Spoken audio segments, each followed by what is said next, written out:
Good morning, everyone, and welcome to your morning cup of news, fueled by White Cane Coffee. Brian Hagberg with you here on your daily local. Today is Tuesday, May 23rd, 2023. Got myself a fresh cup of Dragon's Roast that I brewed right here at home. You can order your favorite roast to brew at home online at whitecanecoffee.com.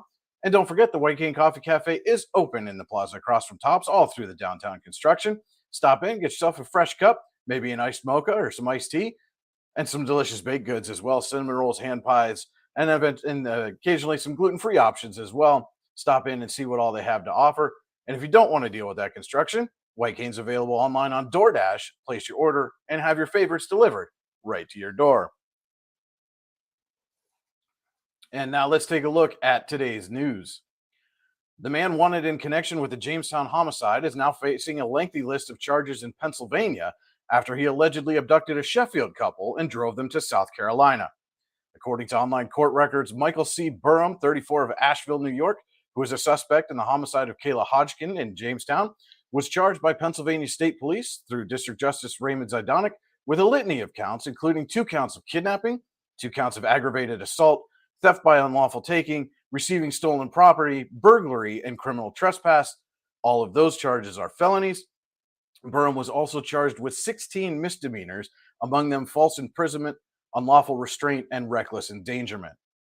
North Charleston, South Carolina police issued a bulletin late Sunday night in which they confirmed that Burham had kidnapped a Pennsylvania couple and driven them to South Carolina. In that bulletin, police said officers were dispatched to a site in North Charleston in reference to a kidnapping, and when they arrived, they met with 2 victims. Quote, the victims advised they lived in Pennsylvania and were kidnapped from their house and driven to North Charleston by the suspect. According to the affidavit of probable cause for the Pennsylvania charges, Burham entered the residence of Jessica and David Anidson, held them at gunpoint, and forced them to drive him to the North Charleston area. South Carolina Highway Patrol troopers contacted Pennsylvania State Police just after 6:30 Sunday morning to advise them that the Anidsons had been located in a North Charleston cemetery. The victims told police they believed Burham had been staying on or near their property and had been watching their residence for a week prior to the kidnapping. North Charleston police said in the bulletin that they were assisting the FBI in the search. Burham is considered armed and dangerous and was last seen wearing a dark baseball cap, blue jeans, and a light t-shirt. Both Jamestown and North Charleston police urged citizens not to approach him. Anyone with information about Burham or his whereabouts is asked to call Jamestown police at 716-483-7537 or that anonymous tip line at 716-483-8477. Information can also be called to FBI TFO DeShears at 843-513-3422. The Warren County School District Board of Directors narrowed its master facility plan options down to 3 during Monday's work session. The board came into the work session with 7 options and through ranking each option against 4 criteria, trimmed the list to 3. Quote, we'd like you to get to 2 options, maybe 3 tonight, Strategy Solutions' Deb Thompson said. I just want to reiterate that the purpose of this is to get to a smaller number of options for a team to continue to do a further deep dive analysis. Thompson read each criterion and asked the board via a scale vote of 1 to 5 to weigh how much they felt they agreed that the option met that specific criteria. The option that the board most agreed met all the criteria was the newest one they had been discussing, a hybrid movement of Sheffield 9 to 12 students to Warren Area High School. The final board's rankings were this. Number 1, that hybrid option of Sheffield 9 to 12 students taking core classes at Warren. Number 2 is all Sheffield 9 to 12 students moving to Warren. Number 3 is to create a K through 12 school in Youngsville. 4 was to move Youngsville 9 to 12 students to Eisenhower and Warren. 5, Eisenhower 9 to 12 students moving to Youngsville and Warren. Number 6 was no change to the current configuration. And number 7 was to adjust the attendance boundaries to disperse Warren 9 through 12 students to Eisenhower, Sheffield, and Youngsville. Based on the ranking scores, the board agreed to draw a line between the top 3 options and the bottom 4, meaning they will move ahead and take a further look at the hybrid option, all Sheffield 9 to 12 students to Warren, and creating a K through 12 school in Youngsville. Quote, we need to look away from doing business as usual, that option that says do nothing, board member Arthur Stewart said. We're just not addressing student needs or not addressing efficiency, not addressing teacher needs. And we've seen this locomotive coming down the track for years. We've been talking about it for years. Certainly, I'm ready to do something that is other than the status quo.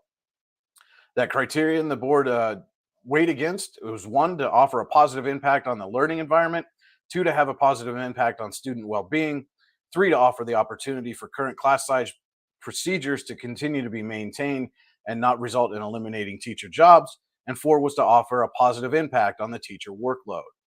Superintendent Amy Stewart and other administrators can now prepare a deep dive analysis for the board to consider its June 12th meeting, where the board will decide on a preferred option. More details on this story are available in the story online at yourdailylocal.com. A reminder that registration is now open for the City of Warren Summer Playground Program. 3 playgrounds, Lacey, Beatty, and Crescent, will be open this summer. There will be 2 in-person registration events this week. The first is tonight at Beatty from 5 to 6 and Lacey from 6:30 to 7:30. Then again on Thursday at Lacey from 5 to 6 and Beatty from 6:30 to 7:30. Registration is open to any child aged 7 to 13. Children under 7 will require a parent or guardian accompaniment. The playground program will run from June 19th through August 11th, and playgrounds will be open from 10 a.m. to 4 p.m. Monday through Friday, weather permitting. The only scheduled closure is on Tuesday, July 4th. Registration form can be found in our story on yourdailylocal.com or on the city website. Completed forms can be emailed to Program Director Cassie Damcott at kdamcott@cityofwarrenpa.gov. We'll be right back with a look at today's forecast after this quick word from our sponsor. The only thing worse than being stuck at home is being stuck at home without coffee. We can't let that happen. Browse our selection and order online. From sweet to tangy, hot or iced, we have something for you. White King Coffee, because every cup makes a difference. Cheers. And welcome back to your Morning Cup of News. Brian Hagberg with you here for your Daily Local, being fueled by White Cane Coffee this morning.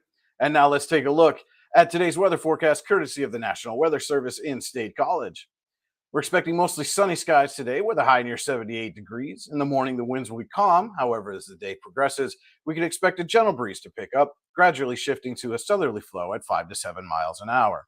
Moving on to tonight, we can anticipate mostly clear skies.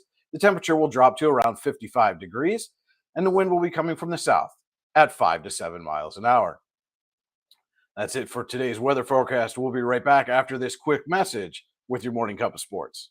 Have you ever wanted to play an instrument? The Warren Music Conservatory is the area's only choice for premier music education, with the area's top music instructors giving you fun and exciting music lessons for a variety of instruments and styles. The Music Conservatory also rents and repairs instruments of all types. And don't forget to stop in and check out our student bookstore for your musical supplies like strings, sticks, picks, and more. What are you waiting for? Stop dreaming. Start doing today. Welcome back. We're going to send it over to my colleague Andy Close for your Morning Cup of Sports. Good Tuesday morning, May the 23rd. It's time for your Morning Cup of Sports, powered by White Cane Coffee. And it's on to the District 10 Class 1A baseball semifinals for the Youngsville Eagles. They beat Union City, the third-seeded Eagles, over the sixth-seeded Bears, 12-2 in 6 innings. Youngsville did so by scoring 10 runs in the 5th and 6th innings, 4 in the 5th and 6 in the 6th. And it was the top of the order getting it done. Youngsville collected 12 hits.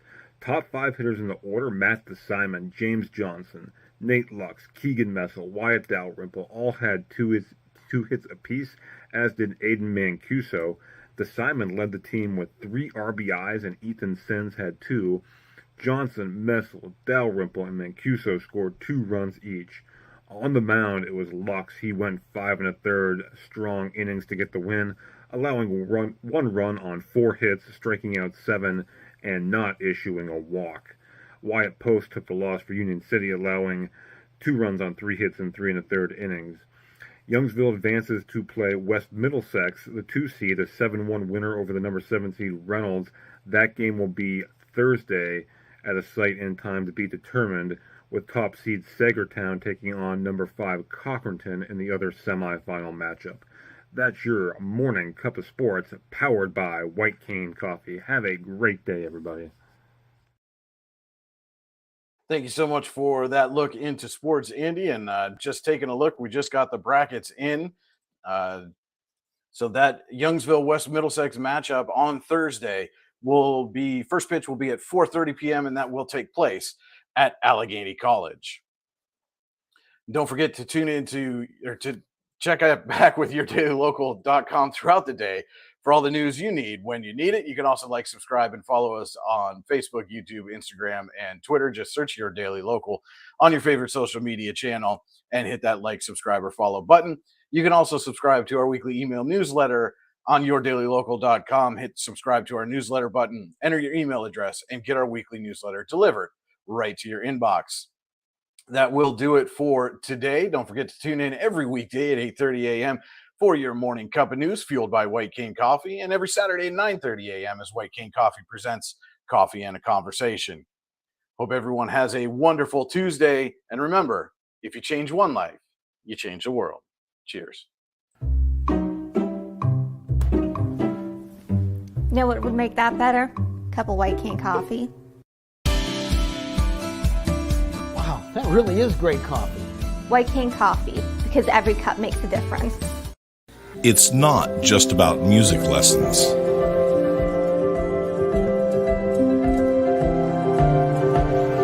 It's about hard work, perseverance, dedication, self-expression, making memories. Let's make memories together.